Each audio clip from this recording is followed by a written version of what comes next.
आज के समय में जब लोग अरेंज मैरिज करते हैं तो बहुत ही सोच समझ कर करते हैं कि यार दोनों परिवार की सहमति होगी, अच्छी लड़की मिलेगी, अच्छा लड़का मिलेगा और आगे हमारा भविष्य उज्जवल होगा और हम एक अच्छी लाइफ जिएंगे।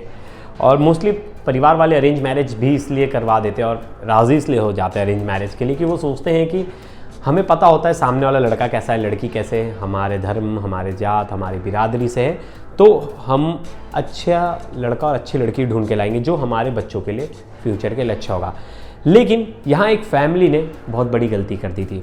वो जिस दुल्हन को लाने जा रहे थे उन्हें पहले तो लगा सब कुछ अच्छा है, लेकिन उनकी दुल्हन ने शादी के 4 दिन बाद ही उनसे उसके लड़के की ज़िंदगी छीन ली। मतलब अपने ही पति को मौत के घाट उतरवा दिया।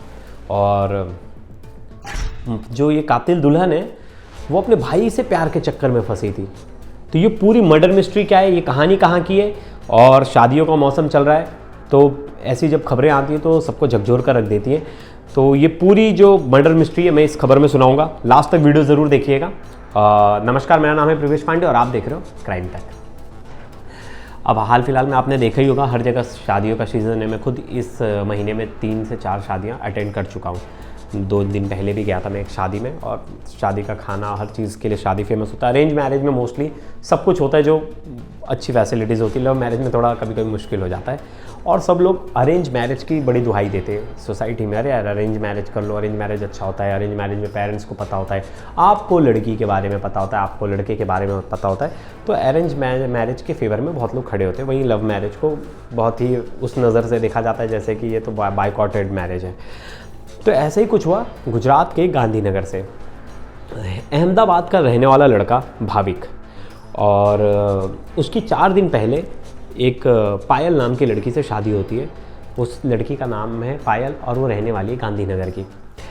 कुछ दिन पहले इनके परिवार, 1 साल पहले इनका परिवार मिलता है एक दूसरों से, और जो तिलक होता है वो तिलक होता है और इनकी शादी तय होती है। ये दोनों थोड़ा बहुत बात करती हैं और लड़की का भी लड़के से बातचीत होता रहता है बीच बीच में। अब लड़के को पता नहीं होता था कि लड़की जो है पेरेंट्स के दबाव में आके शादी कर रही है। मतलब ये बात लड़के को नहीं पता होती है, जो भाविक होता है वो, लेकिन ये भरोसे से शादी कर लेता है और उसके घर वाले भी इस भरोसे से शादी कर लेते हैं कि चलो लड़की अच्छी है, पेरेंट्स उसके राज़ी और हम सब सही से रहेंगे। अब क्या होता है, शादी की डेट फिक्स हो जाती है, 12 तारीख को शादी होने वाली होती है और सब धूमधाम से सब प्रोग्राम स्टार्ट हो जाते हैं। जो उनके बाद रिंग सेरेमनी होता है, लड़की एक दूसरे के घर पे आना जाना, लोगों का मिलना, रिलेटिव्स का मिलना, सबको मिलना, सब कुछ सही चल रहा होता है, सब बढ़िया चल रहा होता है। लड़की पायल जो है वो विरोध करती है घर पे।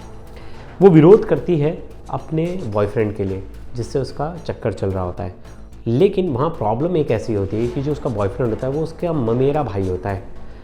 अब ऐसे में तो घर वाले मानते नहीं और लड़की की कोई सुनवाई नहीं होती घर पे। लड़की के घर वाले उसे उसकी बात बोलते कि तुझे रहना है घर भर में ऐसे, तो इसी से शादी करनी पड़ेगी, नहीं तो हमसे तेरा रिश्ता टूट गया। मतलब जिस तरह का घर वाले प्रेशर बनाते उस तरह का प्रेशर लड़की पे बनाया गया, पायल पे।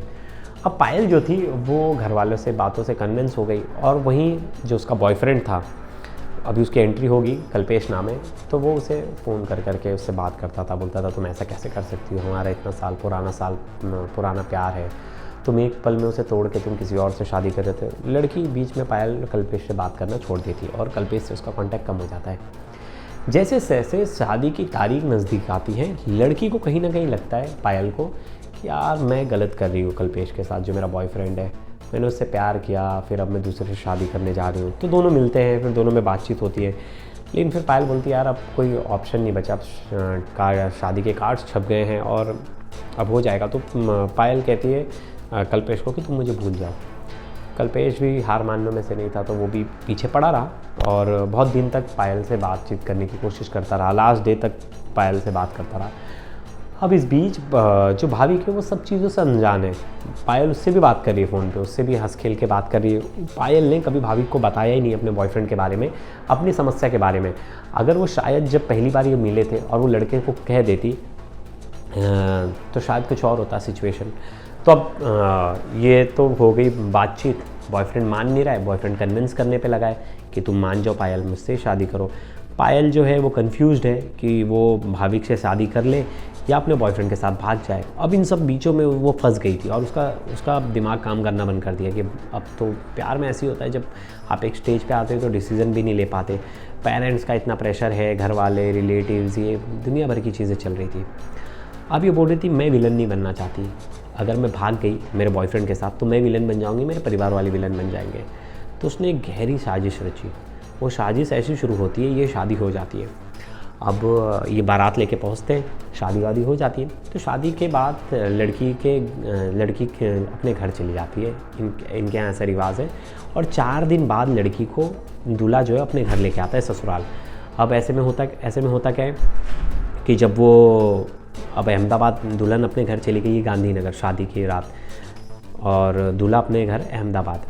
अब अहमदाबाद से दूल्हा स्कूटी लेता है और निकल पड़ता है गांधीनगर के लिए। पायल उसको ऐसा दिखाती है कि वो बहुत उसकी कंसर्न वाली बीवी है कि कहाँ हो बाबू, कैसे हो, क्या कर रहे हो, कब निकलोगे, हर पूरी डिटेल्स ले रहा था। और भाविक को लग रहा था कि ये मेरी बहुत केयरिंग बीवी है, पहले दिन से मेरी इतनी ज़्यादा केयर कर रही है, मेरे बारे में सब पूछ रही है कि बाबू खाना खाया क्या, बाबू कब निकलोगे, सब चीज़ें।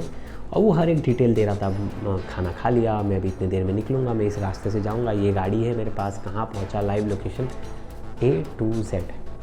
अब हर किसी को लगेगा यार कि केयरिंग बीवी है और केयरिंग लोग हैं, मेरी केयर कर रहे हैं, तो बेचारा बताया जा रहा था उसको, तो उसके पीछे की स्टोरी अभी पता नहीं है। यहाँ पायल ने एक प्लान रच रखा था जिसके बारे में किसको नहीं पता। वो प्लान था भाविक को मरवाने का, जान से मरवाने का। और वो प्लान का हिस्सा कौन था? खुद उसका बॉयफ्रेंड कल्पेश, जो उसका ममेरा भाई था। अब कल्पेश अकेला नहीं था, कल्पेश के साथ 2 और भाई थे उसके कजिन्स, वो भी इसके साथ शामिल थे। अब पायल जो है भाविक से पूछ रही थी कितने देर में पहुंचोगे, कहाँ पहुँचे हो, वो पूरी डिटेल्स उसे दे रहा था पायल को। पायल वो डिटेल्स फॉरवर्ड कर रही थी कल्पेश को।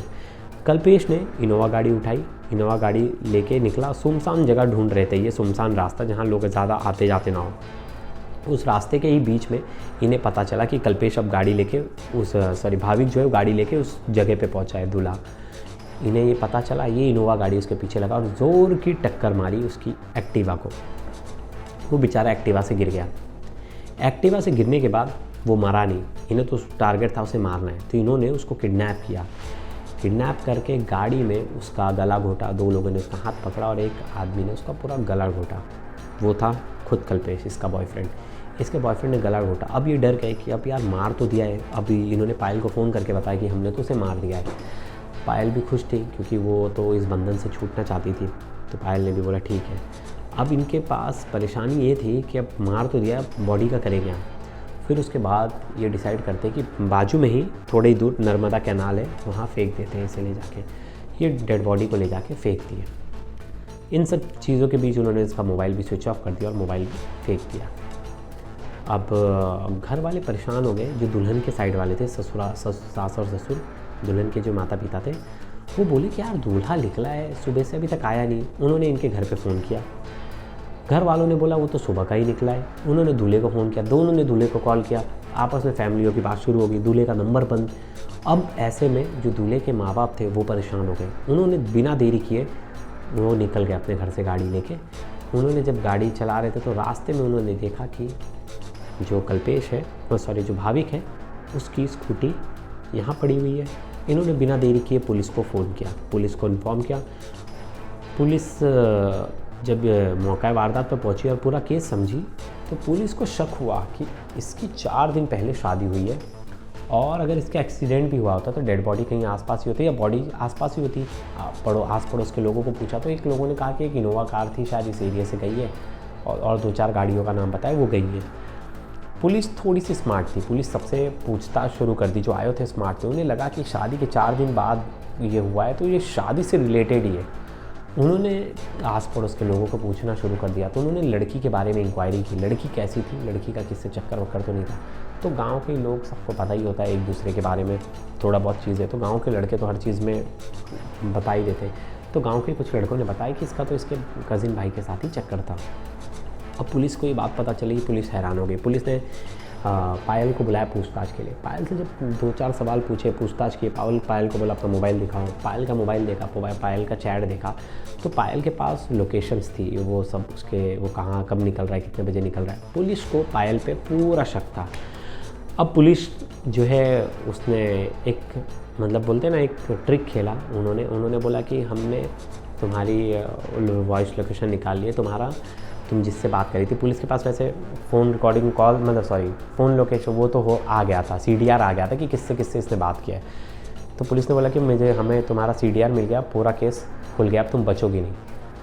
अब ऐसे में जो पायल है वो डर गई और पुलिस ने थोड़ी सी शक्ति दिखाई तो उसने पूरी चीज़ बयान कर दी। उसने कहा कि मैं इससे कभी प्यार नहीं करती थी, मेरे घर वालों का इतना ज़्यादा प्रेशर था जिसके चलते मुझे इससे शादी करना पड़ा, भाविक से, और मैं कल्पेश को छोड़ नहीं सकती थी और मैं कल्पेश से भी बहुत ज़्यादा प्यार करती थी। तो उसने पूरी बात बताई। फिर कल्पेश कैसे इसकी बातों में आ गया, वो इसको मारने के लिए रेडी हो गया, अपने साथ 2 भाइयों को भी इन्वॉल्व कर लिया। तो उसने पूरी प्लानिंग बता दी। बाद में पुलिस ने जो भाविक है उसकी बॉडी रिकवर कर ली और चारों को गिरफ्तार कर लिया। तो एक ऐसी कहानी निकल कर आई कि देखिए कि कैसे शादी के 4 दिन बाद एक जो घर की बहू बनने वाली है वो कातिल बन गई, और जो पीढ़ी को आगे बढ़ाने वाले थे बेटे और बहू, वो अब एक तो जेल में रहेगी, एक इस दुनिया में नहीं है। तो 2 फैमिली इसमें सफ़र कर रही है। आप समझो, लड़की के भी फैमिली वालों के नाम ख़राब होगा, अब उनके भी जीना समाज में बड़ा मुश्किल हो जाएगा, हर कोई ताने मारेगा, तो दोनों की मुश्किल तो होगी। तो पेरेंट्स को तो बड़ा सोचना चाहिए। ऐसी स्टोरी हमारे पास आसपास बहुत सारी आती है कि कुछ दिन पहले किसी पत्नी ने 4 दिन बाद मरवा दिया, 6 दिन बाद, 1 महीने बाद, 2 महीने बाद। वो अपने बॉयफ्रेंड के साथ रिलेशनशिप में है, वो शादी करने के बाद भी उसे छोड़ नहीं पा रही, 1-2 साल से रिलेशन चल रहा है। तो ऐसा बहुत केसेस होता है। बहुत बार पेरेंट्स मानते ही नहीं। अब कोई बच्चा किसी से प्यार कर लिया तो लव मैरिज के लिए कन्विंस नहीं होते। बहुत बार सोशल स्टेटस का, समाज का इतना ज़्यादा दबाव होता है। अब मैं उन्हीं घर वालों से पूछूंगा, आप समाज के दबाव में अपनी बेटी को शादी नहीं की थी, अब बेटी ने इतना बड़ा क्राइम कर दिया, अब आप समाज को क्या मुँह दिखाओगे? तो मुझे लगता है पेरेंट्स को बच्चों की बात सुननी चाहिए। जब भारत के कानून में है, लव मैरिज का है, सीन है, चीज़ें हैं। देखिए, बहुत बार पेरेंट्स को ऐसा लगता है कि लव मैरिज भी सक्सेस नहीं होते, लेकिन मुझे ऐसा लगता है कि ये मेरा पर्सनल व्यू है कि हमें भगवान ने हमारे माँ बाप डिसाइड करके भेजे, हमारे भाई बहन कौन हो गए, हर चीज़ डिसाइड करके भगवान ने ऊपर से भेजी है। सिर्फ एक ही चीज़ है जो है कि प्यार, वो हम आके अपना पार्टनर, लाइफ पार्टनर डिसाइड कर सकते, क्योंकि हम जब तक हम अपनी माँ के कोख में हैं, हमें पहले से डिसाइडेड है ना, हमारे पिता कौन होंगे, हमारी मॉम कौन होगी, ये तो हमारे डिसाइडेड है। सिर्फ एक ही चीज़ हमारे हक में होती है कि हम अपना लाइफ पार्टनर डिसाइड कर सकते हैं।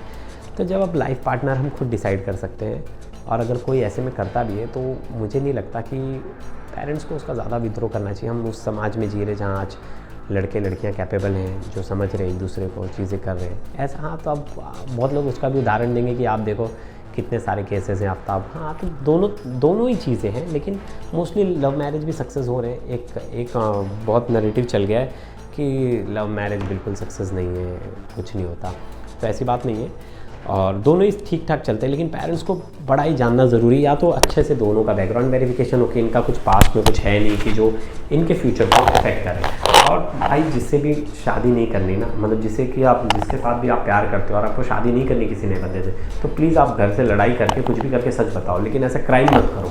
क्राइम करोगे तो देखो ना, आपको प्यार मिला ना, आप कुछ खुशी से रह पा रहे हो, आप जेल में रहने वाले हो। तो ये सोचना चाहिए। और आपकी क्या राय है लव मैरिज और अरेंज मैरिज को लेकर, आप वीडियो में ज़रूर कमेंट कीजिएगा लास्ट में, और मैं आपके वीडियोस के कमेंट्स पढ़ता हूँ और मैं कमेंट्स लेना स्टार्ट भी करूँगा। अगली वीडियो में जल्दी मिलते हैं एक नई मर्डर मिस्ट्री और क्राइम मिस्ट्री के साथ। तब तक के लिए धन्यवाद दोस्तों।